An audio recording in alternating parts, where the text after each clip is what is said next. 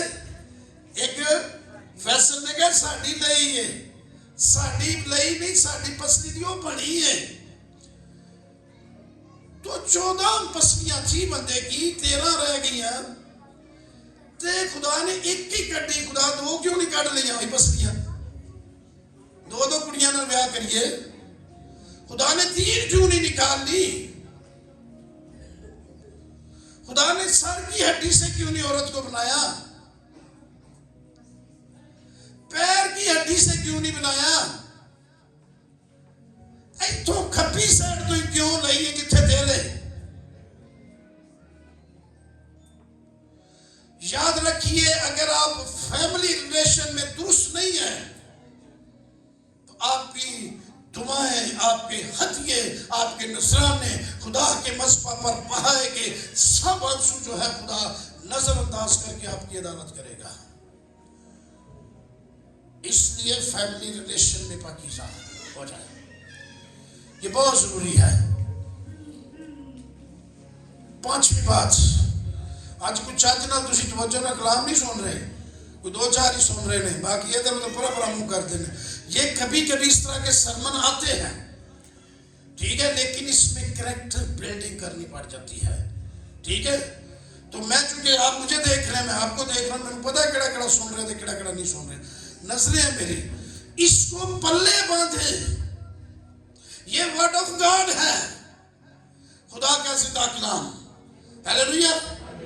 سو یہ آپ کو میں نے چوتھی چیز، 5ویں چیز، زر کی دوستی سے خالی۔ زر کی دوستی بائبل میں لکھا ہے برائی کی جڑ ہے۔ سو دوستی اگر ہم نے رکھنی ہے تو وہ اپنے زندہ یسوع مسیح کے ساتھ۔ ہیلیلویا۔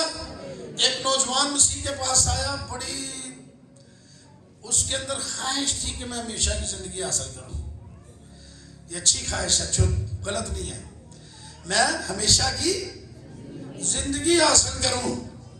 تو مسیح نے کیا کر، مسیح تو دینے ہمیشہ کی زندگی آیا، مسیح نے کہا حکموں پر عمل کر۔ کیا کر؟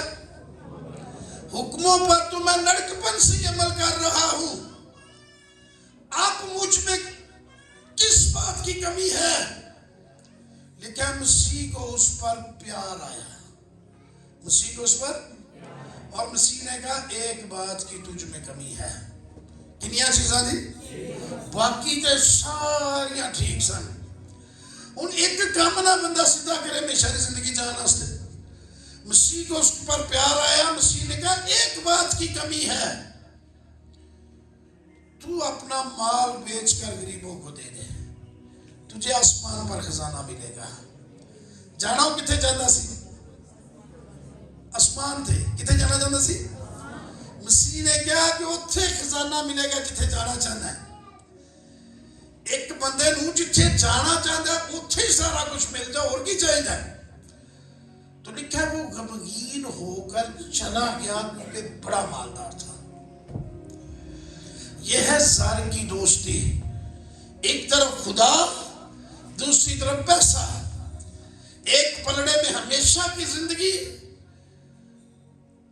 دوسرے میں جو ہے وہ پیسے ہیں. زر کی دوستی یہ ہے کہ ہمیشہ کی زندگی کو اس نے ٹھکرا دیا اور دولت سمیت اپنے گھر چلا گیا.